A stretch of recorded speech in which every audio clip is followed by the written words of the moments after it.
Om Namo Bhagavate Vasudevaya. I offer my humble obeisance unto the Supreme Personality of Godhead, Vasudeva.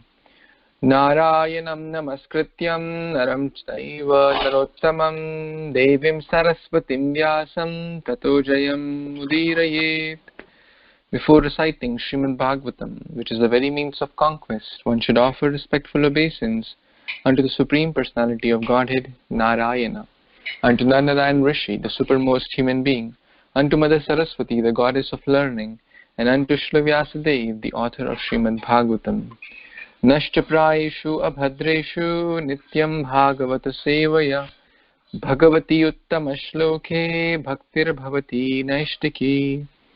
By regular attendance in the classes on Srimad Bhagavatam and by rendering service unto the pure devotee, all that is troublesome to the heart is almost completely destroyed, and loving service unto the Personality of Godhead, who is praised with transcendental songs, is established as an irrevocable fact. Guruve Gaurachandraya Radhikaya Tadalaye Krishnaya Krishna Bhaktaya Tadbhaktaya Namo Namaha. Namo Pankajanaabhaya Nama Pankajamaline Nama Pankajanetraya Namaste Pankajangri. Hare Krishna, dear Vaishnavas, thank you so much for joining. We are reading Granth-raj Srimad Bhagavatam, Canto 7, Chapter 3. Hiranyakashipu's plan to become immortal. So we read till text number 20 yesterday.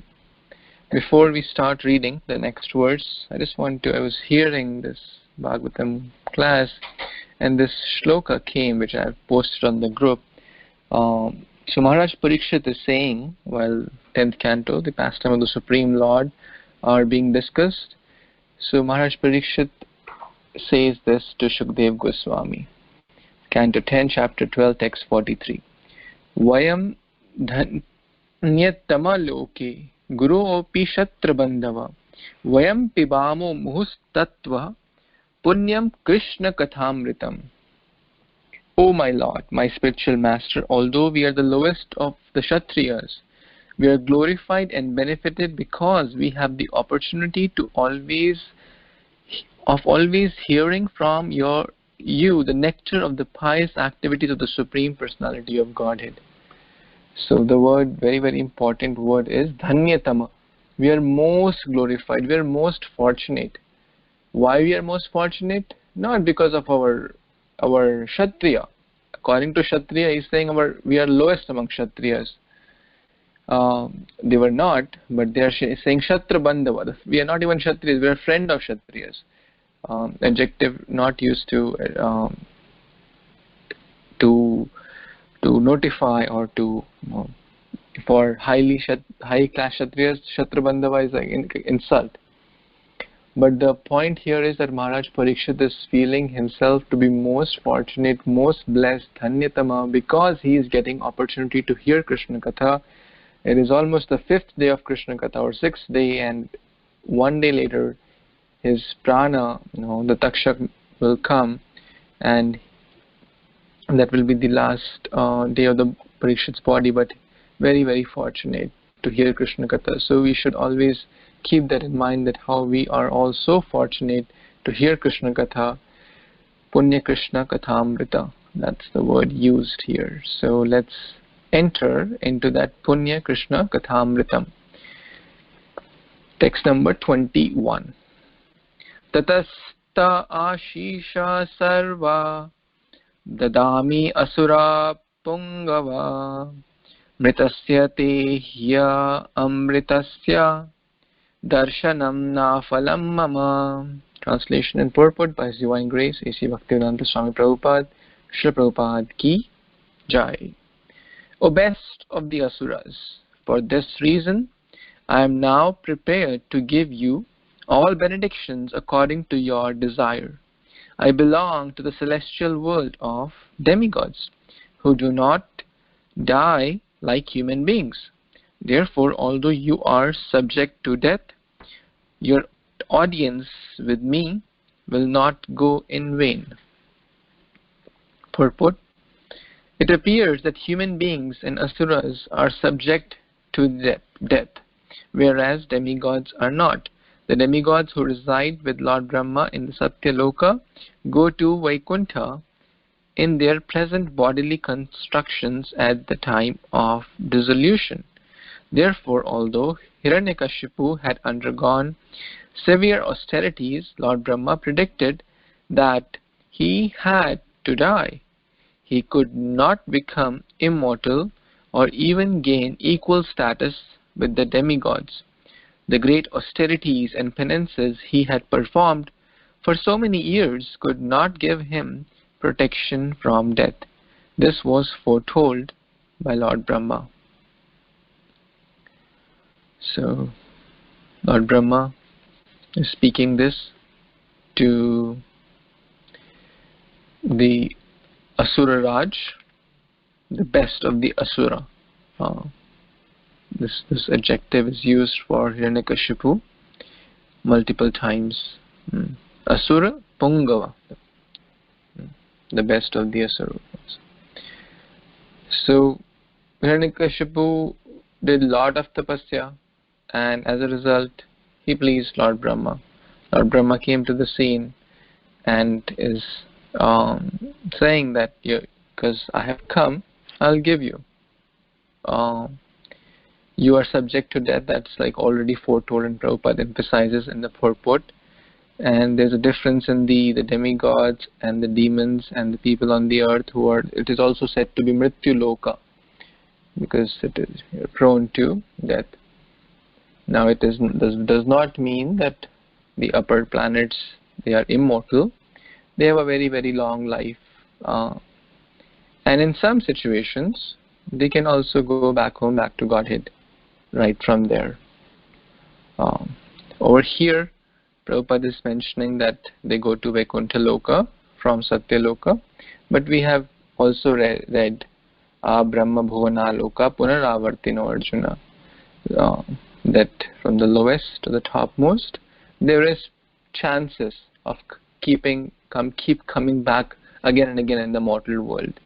So our goal is not Satya Loka, although some people may go, some souls may go directly from there back to Vaikuntha Loka, but again it is still a part of the material world, and certainly there is probability of coming back to Mrityu Loka and coming back to, like we know how many stories are there where Indra become a pig or Indra become an ant, etc.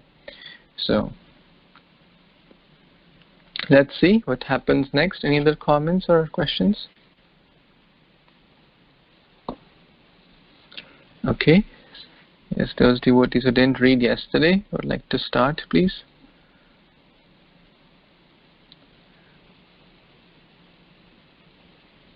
Hare Krishna Prabhu, I can read.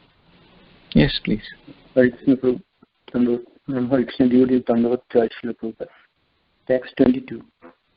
Shri Narada Yuvacha Iti Yuktadi Bhavodeva Tokshitangam Pipilike Kamandalu Jaleno Shat Divyena Amoga Radhasha.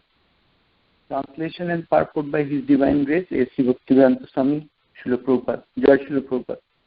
Translation. Sri Narad Muni continued. After speaking these words to Hiranyakashipu, Lord Brahma, the original being of this universe, who is extremely powerful, sprinkled, transcendental, infallible, spiritual water from his kamandalu upon Hiranyakashipu's body, which had been eaten away by ants and moths. Thus he enlivened Hiranyakashipu. Purpose. Lord Brahma is the first created being within this universe, and is empowered by the Supreme Lord to create. Tene Brahma Hridayadi Kavaye, the Adi Deva or Adi Kavi, the first living creature, was personally taught by the Supreme Personality of Godhead through the heart. There was no one to teach him. But since the Lord is situated within Brahma's heart, Brahma was educated by the Lord himself. Lord Brahma, being specially empowered, is infallible in doing whatever he wants. This is the meaning of the word Amogo Radasha. He desired to restore Hiranyakashipu's original body, and therefore, by sprinkling transcendental water from his water pot, he immediately did so. Hare Krishna. So here, Sri Narad Muni continued again, and he's giving us the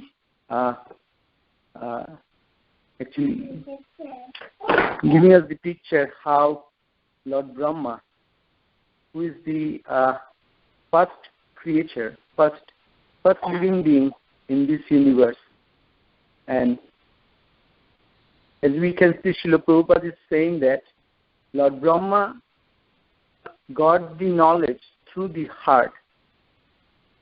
Here we can learn one thing, that Lord Brahma did tapasya, and by doing tapasya, he plans his heart so that the Lord can come and ignite the spiritual knowledge. So the same thing Sri Chaitanya Mahaprabhu said, Cheto Darpano Marjano Bhava Mahadavadi Nirvapano. So we can see from first living being, he is teaching us here that how to receive the spiritual knowledge. And then Srila Prabhupada saying that he was specially empowered. So he is a special living entity who can do some of the things which is not possible for a general living being like us. That's my understanding too. Hare Krishna, back to you. Please add yourself. Thank you so much, Prabhuji. I have a question. So how did Narad Muni come into picture? Umesh Prabhu, would you like to answer that? The conversation is going on Hiranyakashipu and Brahma and some demigods. How did Narad Muni come into this picture? Hare Krishna Prabhu, that Narad Muni is narrating the story to Yudhishthira. That's why. Very nice. Because his grandson has asked from Shukdev Goswami, and then Shukdev Goswami gives this reference. So very nice. This we read in the first chapter. Any other comments or questions on this text? So can you please repeat it? It was not clearly heard why he appeared. It's not that he appeared. He is speaking these verses to Yudhishthira Maharaj, because Yudhishthira Maharaj asked this question in chapter 1 to Narad Muni when Narad Muni came to the assembly. So remember the story within the story within the story? So, yeah, I thought he also appeared on the scene. That's why I was confused. Thank you, Prabhu. Yeah, as far as the verses go, there is no direct mention. There is a mention that Lord Brahma goes with Bhrigu, Daksha, and others great sages.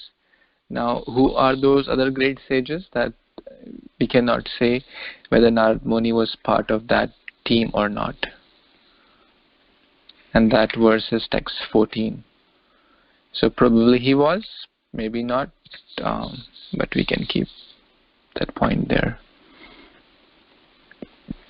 Okay, let's read the next verse. Any other? Yes, someone would like to read? I can read, Prabhu. Yes, please. Text number 23.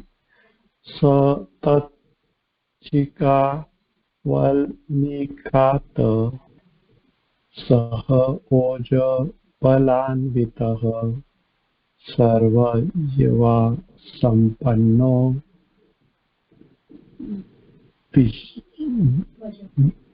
vajra samhanino yuva yutti tasa tapta imabhavo vibha vasura vidasaha.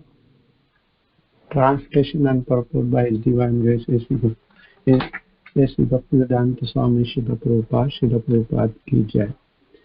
As soon as he was sprinkled with the water from Lord Brahma's water pot, Hiranyakashipu arose endowed with a full body with limbs so strong that they could bear the striking of a thunderbolt. With a physical strength and a bodily luster resembling molten gold, he emerged from the anthill a completely young man, just as a fire springs from pure wood. Purport. Hiranyakashipu was revitalized so much so that his body was quite competent to tolerate the striking of thunderbolts. He was now a young man with a strong body and a very beautiful body luster resembling molten gold. Thus is the rejuvenation that took place because of his severe austerity and penance. So here it's very straightforward. As soon as the Lord Brahma sprinkled the water, so he got the strength and he got the body like a very young man, and that's what is has been explained here. Back to you, Prabhu. Thank you.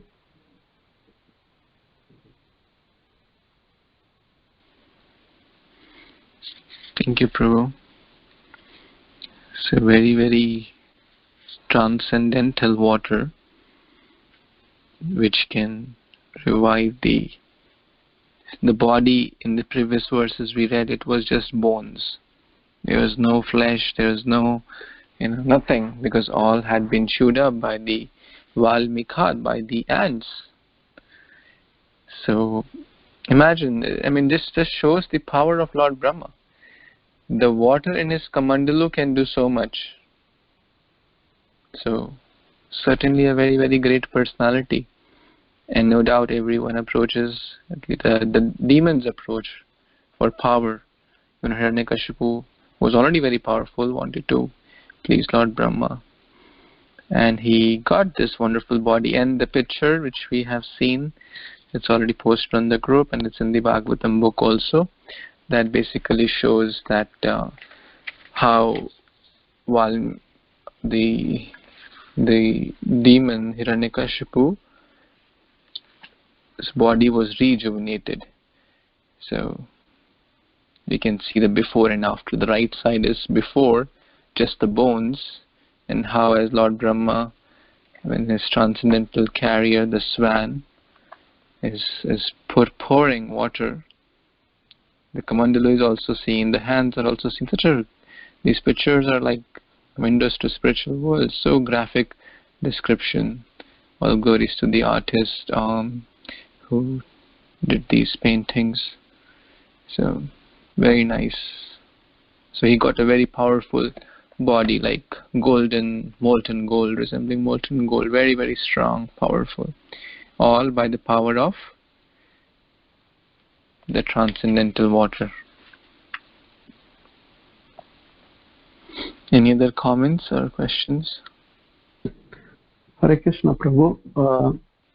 The question I have, we see in the last text that he has done very severe austerity, and then still Lord Brahma is telling him that still you have to die.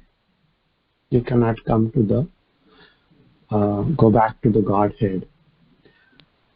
So is it because his envious nature towards the Lord Vishnu, that is the reason that we understand that Lord Brahma tells him that you're not going to get that, but you have to die again.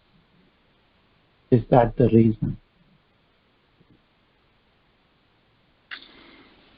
Well, his intentions, of course, we have read before. His only intention was to kill Lord Vishnu, which he will.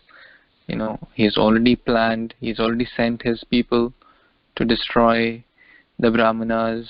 And the reason the demigods have come here, because there was chaos. So the austerity which he was doing was leading to chaos in all the 3 planets. So Lord Brahma will give him the benedictions, but yes, ultimately, as you said, one who is envious of Krishna will certainly have to leave the body. And of course, we know the story, that's a transcendental drama, that how even leaving the body will lead to Sayajya Mukti, and then later back home as their real position as Jaya Vijaya, etc. So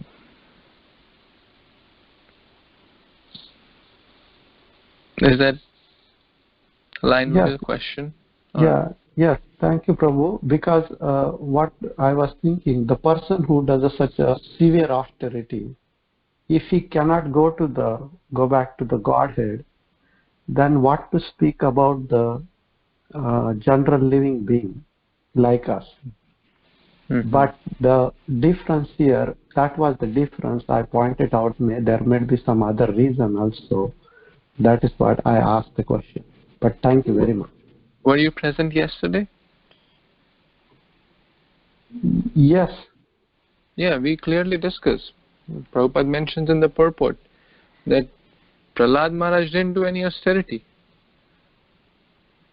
He was a young boy, 5-year-old. He didn't do any austerity. Krishna does not demand. We clearly discussed, I think on yesterday or day before, so many points in the difference in the demigod worship and Krishna's worship. Demigod worship, lot of rules and regulations. The more one has desire, let's say you want a diamond ring, you have to pay the more price. But Krishna worship is very simple, straightforward. No austerity is required. Very simple. Simple for simple. Bhakti is simple for simple. So our process is not to even think of doing austerities like this. So I think maybe you can go back and hear again that those points. We discussed a lot of points in that differences between demigod worship and Krishna consciousness. So Prahlad Maharaj didn't do any austerity. He had simple bhakti. Thank you very much, Prabhu. Thank you. Anyone else? Okay, let's read the next verse, text number 24. It's a long one, so let's start. Yes, Nandini Mataji, you want to start? Prabhu, I'm honoring Prashadam. I can read after a couple of verses. Thank you, Prabhu. Okay. Sundari Priya Mataji, you want to start? Yes, Prabhuji, thank you. Please accept my humble obeisances. All glories to Srila Prabhupada. Text 24. Sanirikshayam vare devam hamsavaham upastitam nanama hirasha bhumau taddarshana mahotsava. Translation purport by His Divine Grace A.C. Bhaktivedanta Swami Srila Prabhupada. Prabhupada ki jai. Seeing Lord Brahma present before him in the sky, carried by his swan airplane, Hiranyakashipu was extremely pleased. He immediately fell flat with his head on the ground and began to express his obligation to the Lord. Purport. Lord Krishna says in Bhagavad Gita 9.23-24, Yeapi anyadevata bhakta yajante shraddhayanti vita te api mam eva konteya yajante avidhi purvakam aham hi sarva yagnanam bhokta cha prabhur eva cha natumam abhijananti tatvenatas jayavantite. Whatever a man may sacrifice to other gods, O son of Kunti, is really meant for me alone, but it is offered without true understanding. I am the only enjoyer and the only object of sacrifice. Those who do not recognize my true transcendental nature fall down. In effect, Krishna says persons engaged in the worship of demigods are not very intelligent, although such worship is indirectly offered to me. For example, when a man pours water on the leaves and branches of a tree without pouring water on the root, he does so without a sufficient knowledge or without observing regulative principles. The process of watering a tree is to pour water on the roots. Similarly, the process of rendering service to the different parts of the body is to supply food to the stomach. The demigods, so to speak, different officers and directors in the government of the Supreme Lord. One has to follow the laws made by the government, not by the officers or directors. Similarly, everyone is to offer his worship to the Supreme Lord only. This was automatically satisfy the different officers and directors of the Lord. The officers and directors are engaged as representatives of the government, and to offer some bribe to the officers and directors is illegal. It is stated in Bhagavad Gita as avidhipurvakam. In other words, Krishna does not approve the necessary worship of the demigods. I can stop here, Prabhuji. So here we see how Lord Brahma was present there, and how he came in this beautiful swan. We see in that picture the airplane, and so Hiranyakashipu was extremely pleased that finally his penances and all the austerities have paid off, and he fell flat and gave away, on the ground to express his obligation to the Lord. And we see that the difference here we see is that he's praying to Lord Brahma for an agenda. That was very clear from beginning, that he wasn't praying like a devotee. He was praying for material satisfaction. And we see again and again Krishna reminds us in Bhagavad Gita that those who pray to the demigods, they basically are less intelligent, and then they whatever sacrifice they are doing is actually meant for the Supreme Personality of Godhead. And even though the demigods accept it, but it's actually meant for Krishna. They take it on behalf of Krishna, but it's just like the example we see. This is a very common example, but so profound that every time we offer pour the water on the root, then all the leaves, branches, flowers, everything gets nourished. But if we are all taking care of only leaves and flowers and tree, branches, the tree won't survive. Similarly, we see that if the government if there is a CEO or the main head of the government, but the different officers and directors, they're just the limbs of that the law, but they are not really making the law. They are just obeying the principles that have been given to them to obey, and they're the representatives of the government. And even if you bribe them or do something illegal, you really can only achieve so much. And we see that in today's world, that people think that just because I've got a position doesn't mean that I'm ruling. Even Prabhupada gives one more example of a bank teller. The teller can take your money, but he can't put it in his pocket. He has to deposit in your account. So in the same way, we see Krishna. All the worship that is going is ultimately is unnecessary, and if we were worship the Supreme Personality of Lordhead, everybody else is satisfied, because ultimately their pleasure is in pleasing Krishna. That's my understanding, Prabhuji. Hare Krishna. Thank you so much. Yes, Bhaswati Mataji, you want to read the rest? Prabhuji, I will hear today. Okay. Would someone else like to read? Hare Krishna, Prabhu, I can read. Yes. Dandavat pranam to everyone. In Bhagavad Gita, it is clearly stated that there are many types of yajna performances, recommended in the Vedic literature, but actually all of them are meant for satisfying the Supreme Lord. Yajna means Vishnu. In the 3rd chapter of Bhagavad Gita, it is clearly stated that one should work only for satisfying Yajna or Vishnu. The perfectional form of human civilization, known as Varnashram Dharma, is specifically meant for satisfying Vishnu. Therefore, Krishna says, I am the enjoyer of all sacrifices because I am the Supreme Master. However, less intelligent person, without knowing this fact, worship demigods for temporary benefits. Therefore, they fall down to the material existence and do not achieve the desired goal of life. If, however, anyone has material desires to fulfill, he had better pray for it to the Supreme Lord, although that is not the pure devotion, and he will thus achieve the desired result. Although Hiranyakashipu offered his obeisances unto the Lord Brahma, he was strongly inimical toward Lord Vishnu. This is the symptom of an Asura. Asura worshipped the demigods as being separate from the Lord, not knowing that all the demigods are powerful because of being servant of the Lord.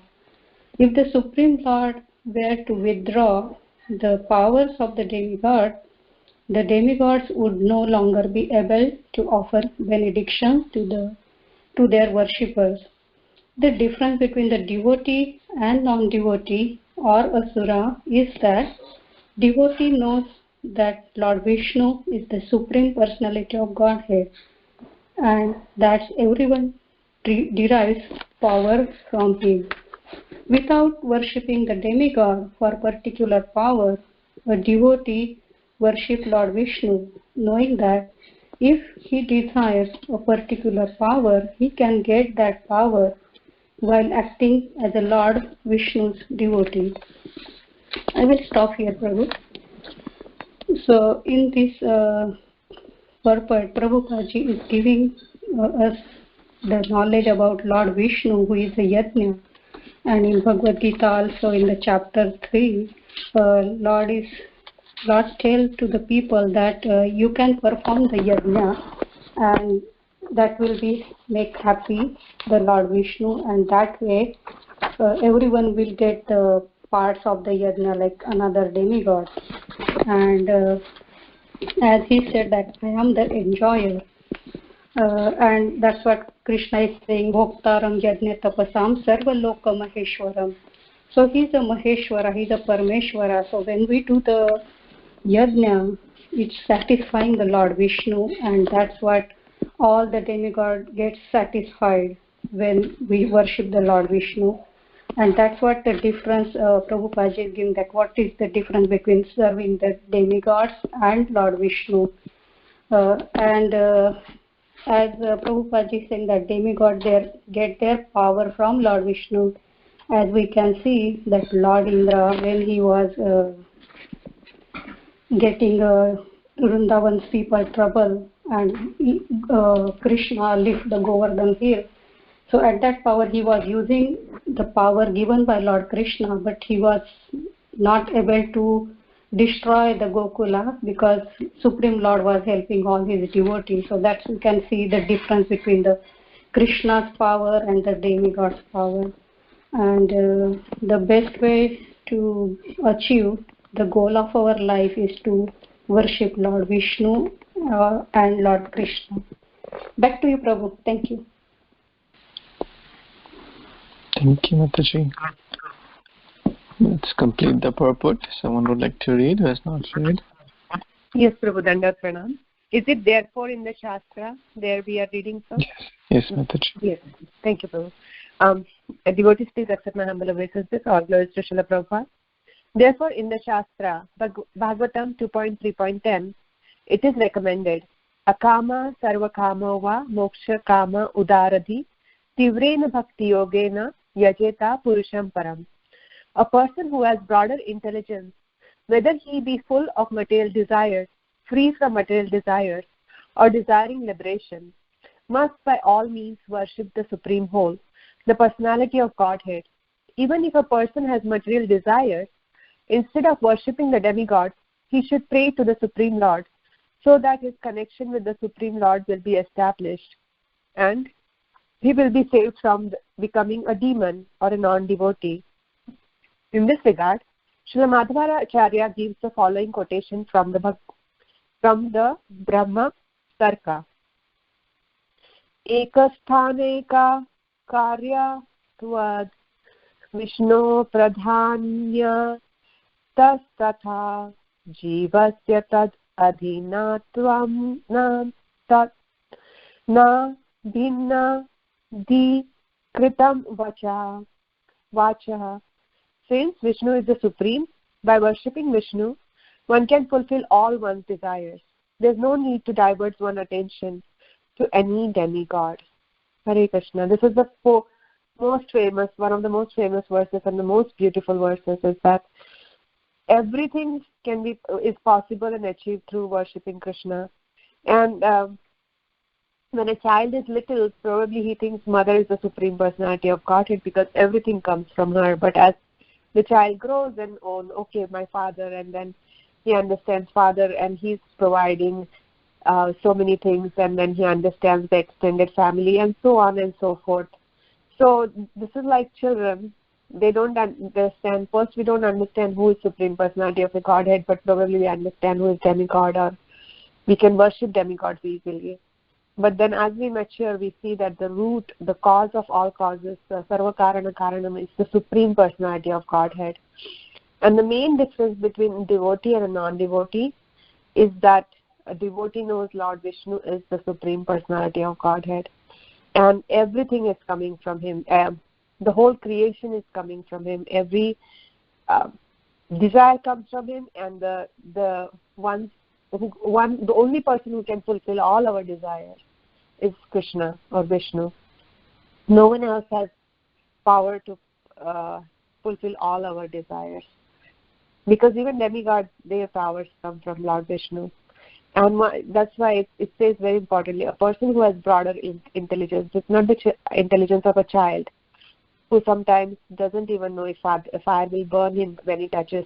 So like that, when a child matures, he sees that, okay, these are what is material desire, how can I be freed from material desires, and who is personality of Godhead, and realizes instead of worshipping to the demigods, it's best to worship the Supreme Personality of Godhead. And it ends with Srila Madhvacharya's Brahma Tarka quotation. Since Vishnu is the Supreme, by worshipping Vishnu, one can fulfill all one's desires, and there is no need to divert one's attention to any demigod. Any distraction anything else is just a distraction. It may take us get us carried away. Back to you, Prabhu. Thank you so much. Hare Krishna.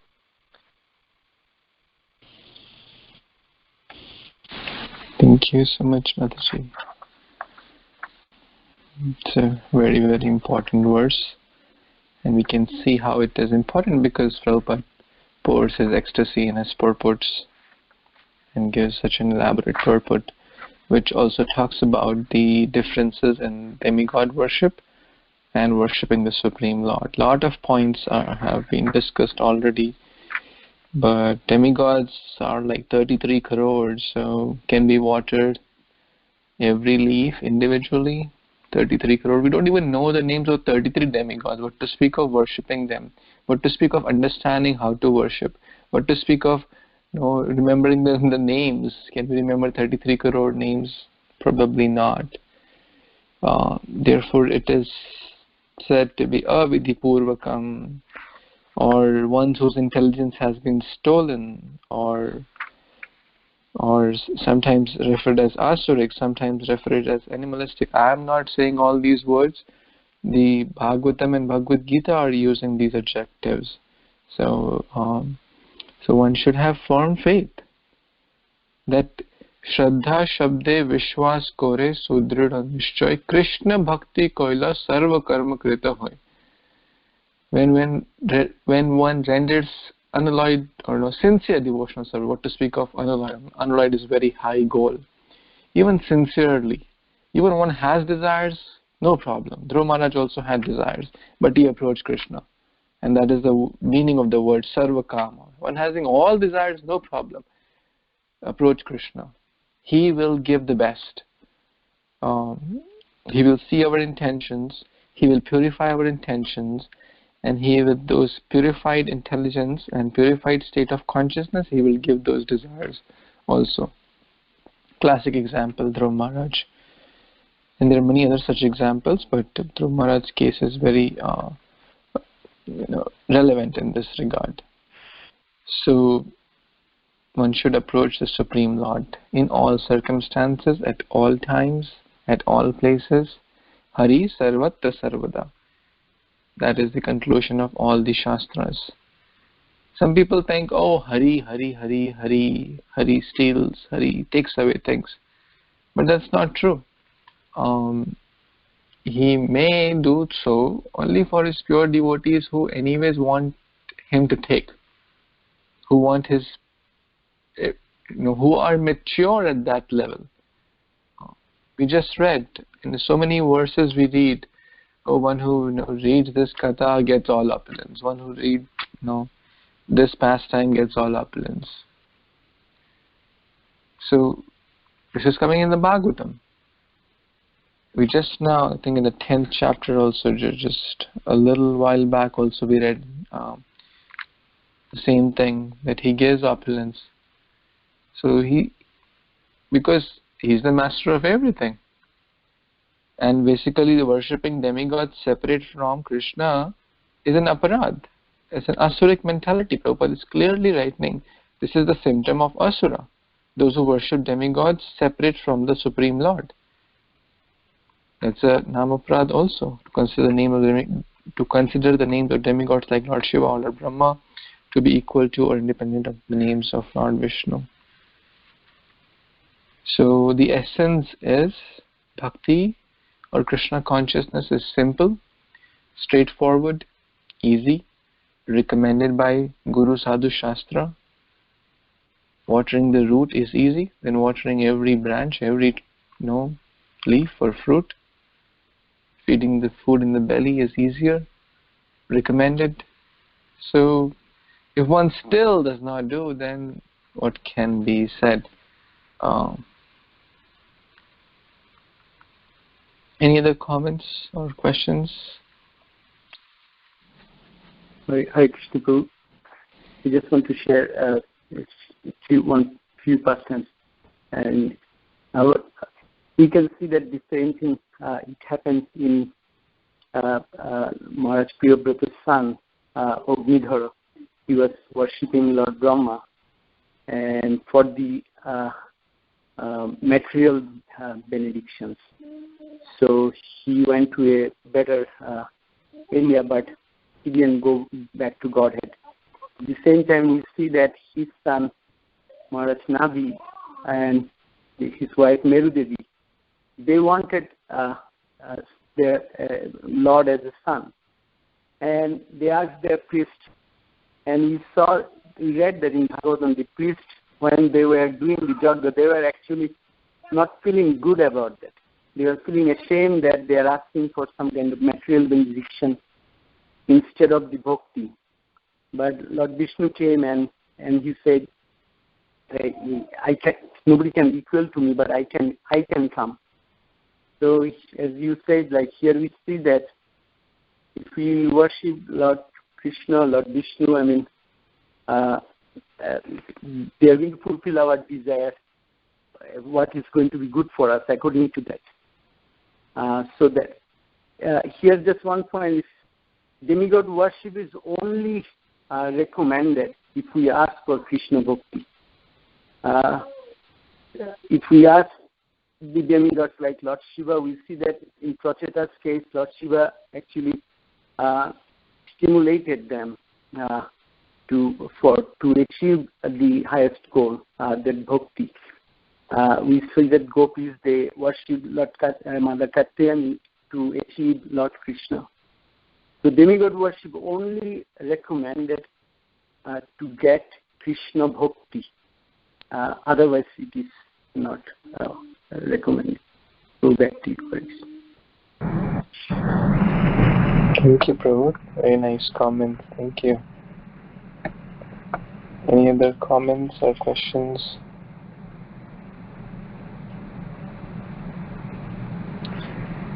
Okay, one last verse and then we will pause for today.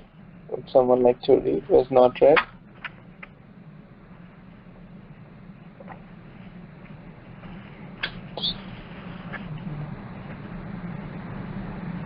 Vijaya Mataji, you want to read?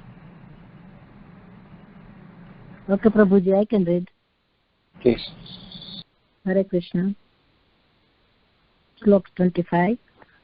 Uthaya praja pranjali praha iksha mano drasha vibhum harsasru pulakodrav dogira gadadaya grunata. Translation. Then getting up from the ground and seeing Lord Brahma before him, the head of the deities was overwhelmed by jubilation. With tears in his eyes, his whole body shivering, he began praying in a humble mood, with the folded hands and faltering voice. So satisfied Lord Brahma.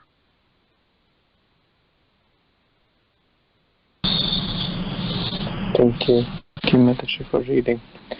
So in the previous verse, we saw how Hiranyakashipu fell flat, offering dandavat pranam to Lord Brahma.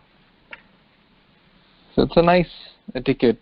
Of course, we discuss very deeply the difference in the demigod and Krishna consciousness, but the etiquette of dandavat pranam is there, which Lord Brahma also liked, and even the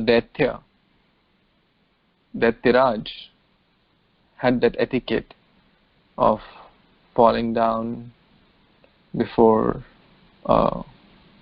respected senior person. So it's a very good and sign of, in a spiritual side, we know that we must offer obeisance to devotees, to Srila Prabhupada, to the deities, to the Guru, to the sannyasis, etc. So, and pray in a humble mood. That's also a very great quality. To pray in humble mood with folded hands. All these are signs of humility, actually. Faltering voice, tears in the eyes, body was shivering, the hair standing on the end. So these are, on a spiritual side, they are referred to as good symptoms of ecstasy or humility. But in this way, in the back, he has a hidden agenda. So, but we can at least learn the positives, that how we should approach the spiritual master, the senior Vaishnava, Srila Prabhupada, or the deities in a humble state of mind, with folded hands, faltering voice, in the sense that, oh, I'm not a big speaker. Who am I? I can't even, I don't know, I have words to glorify you, my Lord, or the spiritual master. I don't have any words, any qualification. I am completely unqualified. And that's the deeper meaning of faltering voice. That one should not think, oh, I can recite shlokas left and right. I can give a good class. I can do this. I can do that. That's totally against humility. But faltering voice means that I don't even have proper words to glorify you. So what to speak of, glorifying. So we can learn spiritual lessons from this text. Any other comments or questions?